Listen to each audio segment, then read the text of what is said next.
This is Lee, and I'm here with Rob Wulforst, Shifu Rob Wulforst, and we were just talking about push hands. And actually, Rob wrote a book on push hands called Root Within the Wind. It's an excellent book. I'll link the description down below so you guys can see it. But we were just going over some basic push hands things. He was explaining some of the theory to me. I'm not a very good push hands guy, so it was very interesting to hear him talk, and I'll let him go along with what he was talking about. So, Rob? Okay. So, one of the things that is missed within Tai Chi is the push hands. We all know how to do the form, we all learn how to do the form, but to make ourselves better, to improve what we know about the form, we need to be able to do push hands or some type of test of what it is that we've done. The issue that we really don't go over this so much is because you really need two people to do it.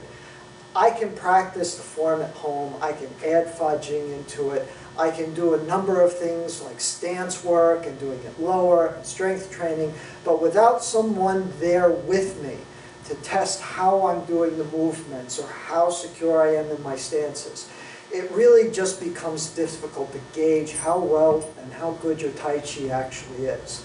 So inside my book, I actually had examples of how to do some of the push hands. And I want to show you at least one of them today, which is just a stationary two-hand push hands where Shifu Lee and I will just be going back and forth. So first thing we're going to do is both of us are going to get in what we call a 50-50 or fighting stance. And if he's got his left foot out, you want to have your left foot out. And the idea here is, if you've seen anybody regularly do push hands, is they'll have their right hand out just up in front and they'll cross. Now this is just a simple, easy one where all he's doing is he's trying to push towards my right shoulder and I'm trying to relax. Now what he can do here is I had to turn so that he wouldn't hit my shoulder. But he has this angle where he can push out towards my chest and my hand is stuck and I fall back. So the idea here is you have to, as he comes in, you turn, and as he pushes back in again, I want to try to open it up so that if he's trying to push into here, he can't. I'm moving out of the way. And you can see, if you do it quickly, just as Shifu Lee showed here, you can actually come forward.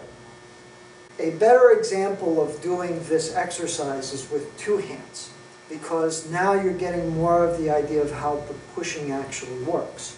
So from the same position, having our hand here, you're going to take your other hand, you're going to place it right at the elbow. Yep. So what he's going to do first is he's going to push in. He's got me again, so he's going to push forward, and I'm going to switch. He's already got his hands in the position here, which is good. And then, of course, we have the press in, switch, and then we've already changed positions again. So now he's coming in, twist, come forward, he's got his hand on my elbow, in, and then we just go back and forth with this. Push, press.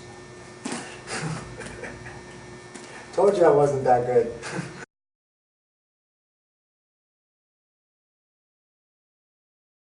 Now, a lot of people say that push hands Tui Shou is not for fighting. And it's true, it's not. What this really is it's just an exercise. It's teaching you the sensitivity. And what does that mean specifically in sensitivity? You know, that's like, oh, he's touching me. You can feel how that person is pushing you. You can feel the other person feeling like that they're off balance. You can take advantage of it, but only if you understand when that advantage comes up.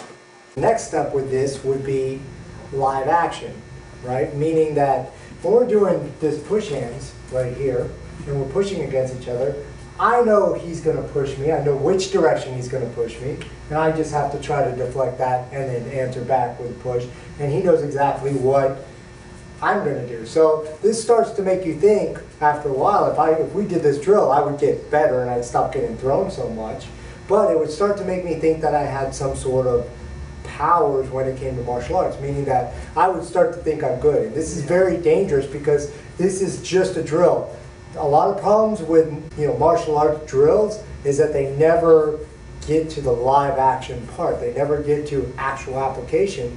It's just because the point of the drill is to get good at the drill. And if you go up against the master and you do the drill with him, he's been doing it longer, so he's going to make it look like he has magical powers. The problem is when I don't know what Rob's going to do, being able to apply these same principles. The whole point of the drill, like Shifu Rob said earlier, is not to become a push hands champion. It's about using the push hands as a skill to elevate your game.